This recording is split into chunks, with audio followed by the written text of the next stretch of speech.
Hello, brother. How are you? Please post my story as anonymous. I want to understand, is it possible that one can just travel to Zim, then you just speak with any Sangoma? What is the risk of you getting scammed if you just drive from South Africa, then you go to Zim?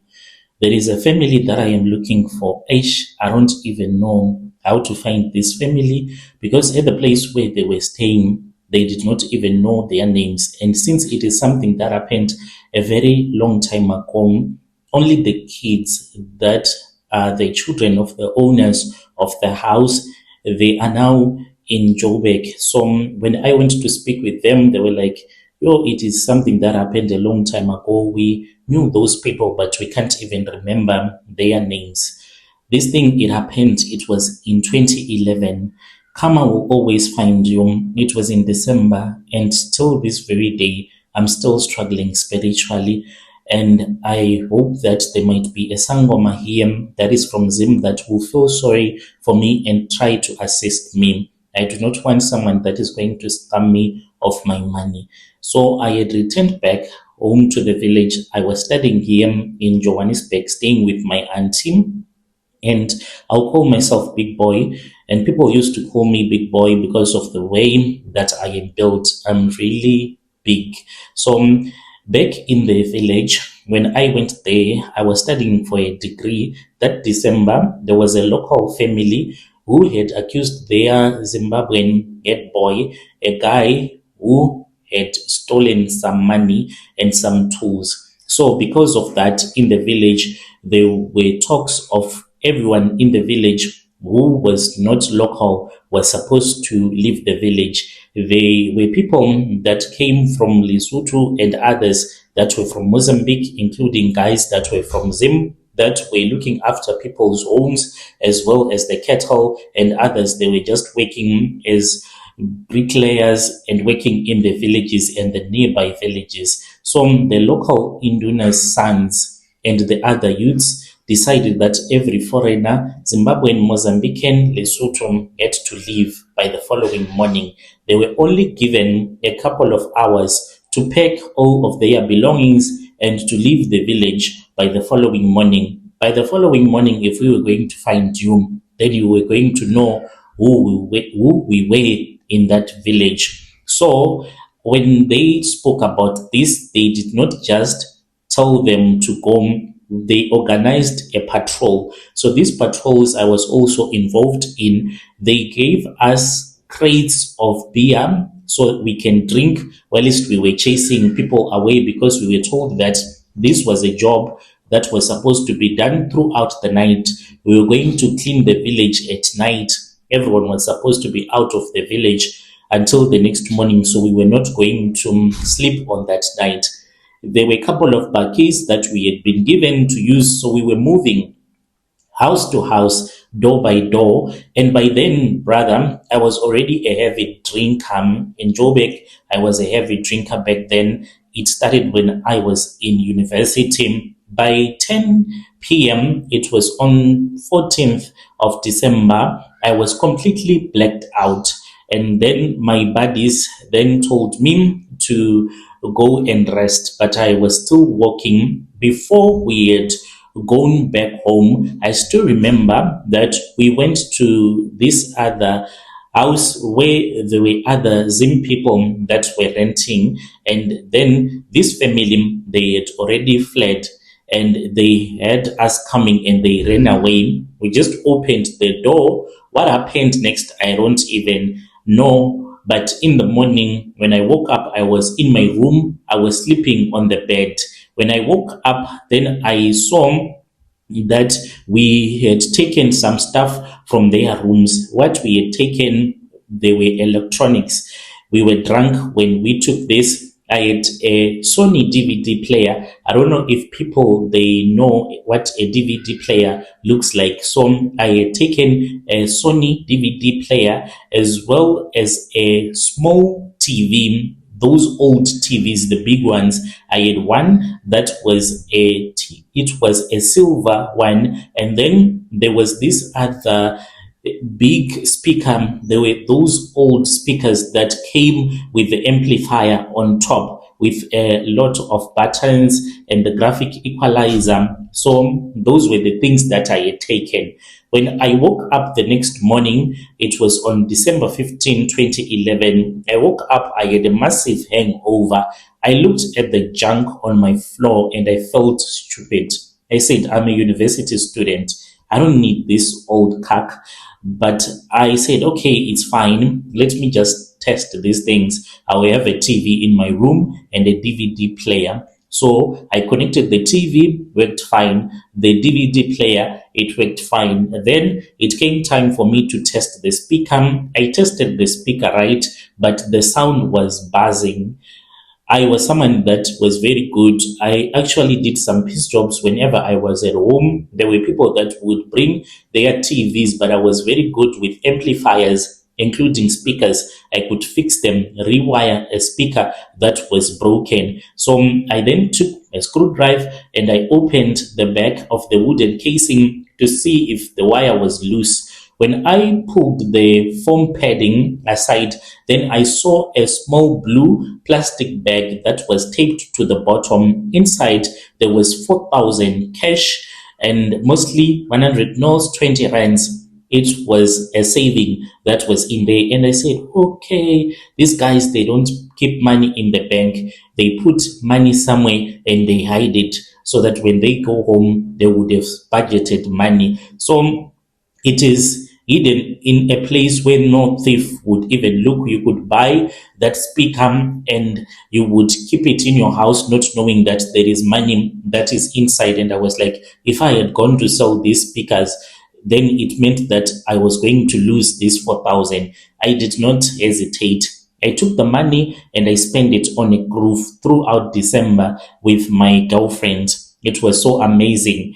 Then I returned back to Joburg. I finished my degree, eventually moved and I got a job. I started working for the government in Mpumalanga, returned back to Joburg, started to work in a private company. I met my wife and then we got married. By 2014, I was married. We got married. It was a beautiful white wedding. In 2016, everything was okay. I had managed to live a good life and I had gone to university. I had worked for the government. I was working now in the private sector. We had a beautiful house. We have a house here in a gated community. I'll say that I'm staying in Midrand in an estate. But there was something that was happening that I could not understand because ever since we started dating, me and my wife, when we were still girlfriend and boyfriend, we tried to have a baby. We were not even protecting and she was not on any family plan, but it was not working. When we got married, we even went to a fertility clinic. Nothing happened. And then I was told that my sperm count, it was really low, but they said that it was fine, that I was going to be okay. And they said that my wife as well, she had some blockages. So all of a sudden, that was when my wife fell pregnant. I was so relieved. I thought that finally God had looked at me. So we have a son together, me and my wife. Little did I know that there was something that was happening in the background. When we had our child together, when my son turned 2, things started to go wrong. My son started to have violent epilepsy. He nearly fell off the balcony. Thanks God I was with him. That was the day when we just locked up the door. We even welded the sliding door so that it can't be opened again. I was by the balcony with my son. Then he started to have a violent epilepsy. At least I was with him, and he was moving towards the edge of the balcony. If he was alone, he was going to die on that day. But I got him, and we moved back into the house. So my son, him having violent epilepsy, it just started on that day. He would be playing with his tracks. Suddenly, his eyes would roll back and his body would shake so hard.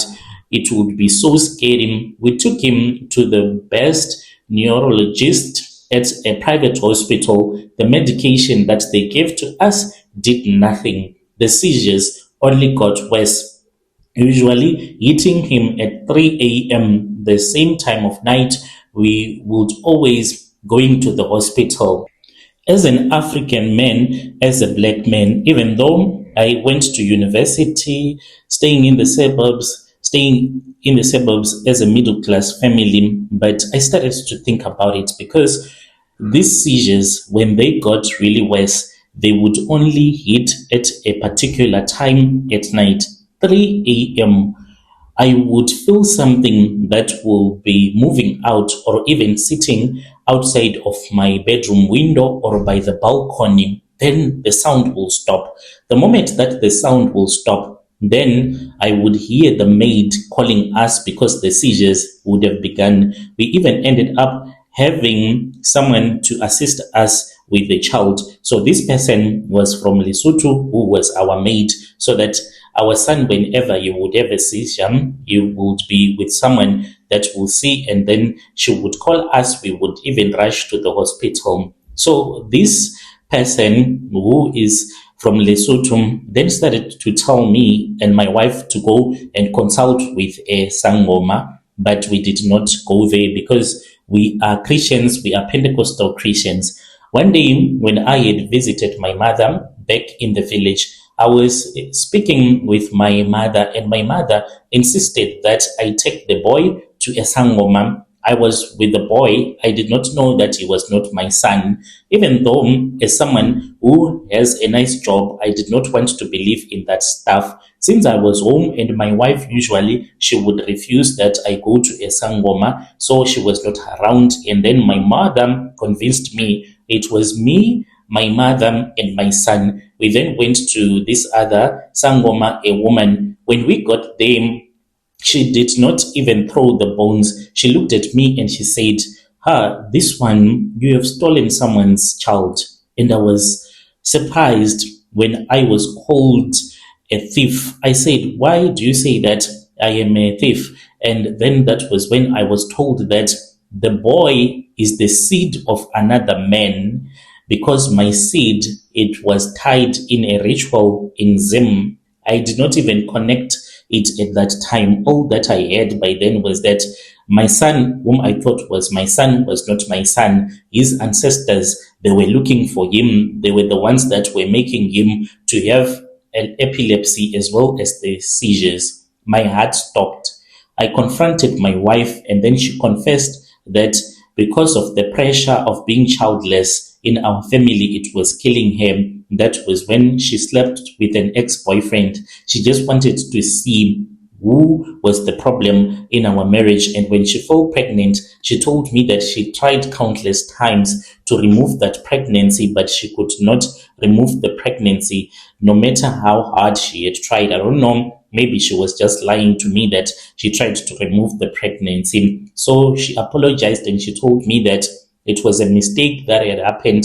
It was not her intentions to fall pregnant for another man, but she just tried it with her ex-boyfriend and she fell pregnant the same time when I was not sleeping with her. She made sure that for 2 months that we avoided sleeping with each other, while she told me that she was busy cleansing her womb using some pills that she had bought at this other fly-by-night pharmacy. And I remember very well that there was a time when we were not sleeping with each other. Soon after that, that was when she told me that she had missed a period and she found out that she was pregnant. So this Sangoma then told me to return back to a shrine. I rested, and when I returned back to the shrine, that was when a name popped out. She just said, do you know someone that is called Chipo? And I said, no, I don't know. Who is that person? And then that was when I was told that this money that I stolen, it was supposed to go and pay lobola for this woman that is called Chipo. They had been working in South Africa and they had saved the money that was supposed to go and to be paid for lobola. So they performed a ritual at a river there in Zim, telling their ancestors that the money that was supposed to be paid lobola for their daughter had been eaten by another man. Therefore, they were given permission to their ancestors to go and look for that man that had eaten the money that was supposed to be for the family. because I ate the money that was meant for their family and the joining of their ancestors. So this made these ancestors to come and look for me and to block my seed. These ancestors, even though I do not know them, they have blocked my seed. I can't have a child. The Sangoma told me that the child illness is the only thing that had made me to go and consult so that I can know the truth. And these Zimbabwean ancestors, they laughed at me, and they are the ones that made it possible for my wife to quickly fall pregnant the only time that she cheated, so that they can laugh at me, saying that you have taken care of a child that you thought was yours and was not even yours. You have wasted money on top of the money that you stole from our daughter and our son-in-law. Now I am in a house with a wife that I can't even look at, a son who is not mine, even though I have a great, successful career. I am childless at 38 because of money that I stole in 2011. I am desperate. Therefore, I am looking for someone that can assist me. I am grateful for the Lesotho maid who told me to go and consult, even though she knew that my wife had refused her countless times. And she came to me and she said, I have been telling madam to go and consult, but she has been ignoring me. Maybe you can consult without telling her. And I got to find out about the truth that happened in 2011. These people, I do not even know where they are. I once heard that they went to a farm in the Free State. You know, when you are in problems, you can act like a mad person. Do you know that I once drove to Free State? Whilst I was in Free State, I laughed at myself and I said, what are you doing here? Does it even make sense that you will move from one farm to another? I just rested at a lodge. I slept. Then after 2 days, I returned back to Joburg. Because I have no surnames of these people, I am writing this to you since you are from them. If you know anyone that worked in KZN who was staying there, and when they were chased away, they left their property. If you know anyone, please try to assist me, even a Sangoma that can prophesy where these people are currently staying. I will be there in the comment section. All that I want is for them to release my seed, even though we wronged each other. I just want them to release me from the ritual that they did on my seed, because I also want to have a child. I can't divorce my wife. The rest of the family, except for my mother, she is the only one that knows that my son is not my biological son. I just want my wife to have a child because I feel sorry for her, because the Sangoma told me that it was not him, but it was the ancestors that made her to fall pregnant, because they were laughing at me, saying that we are going to laugh at you because you stole from us. I need help. I never knew, Brother Nashi, with the money that I am earning, 4,000, it is nothing. I am even prepared to pay them 10 times the money that I took. A stupid DVD, a stupid old TV, and an old speaker is what has made me to be childless. I never knew that things in the spirit can affect you physically. I have money. I have gone to different doctors, but nothing has changed. Yo, dear listeners, right, there was a message that was sent to me by one of our dear brother. Let us talk with our dear brother in the comment section. Strange things indeed, they do happen in this world. He's saying he is looking for a prophet who can prophesy, who can tell him where to go and look for this family, so that he can go and apologize, so that he can be able to have kids. He says that I want to have kids in the future. Let us speak with him in the comment section. I'll be back with another episode.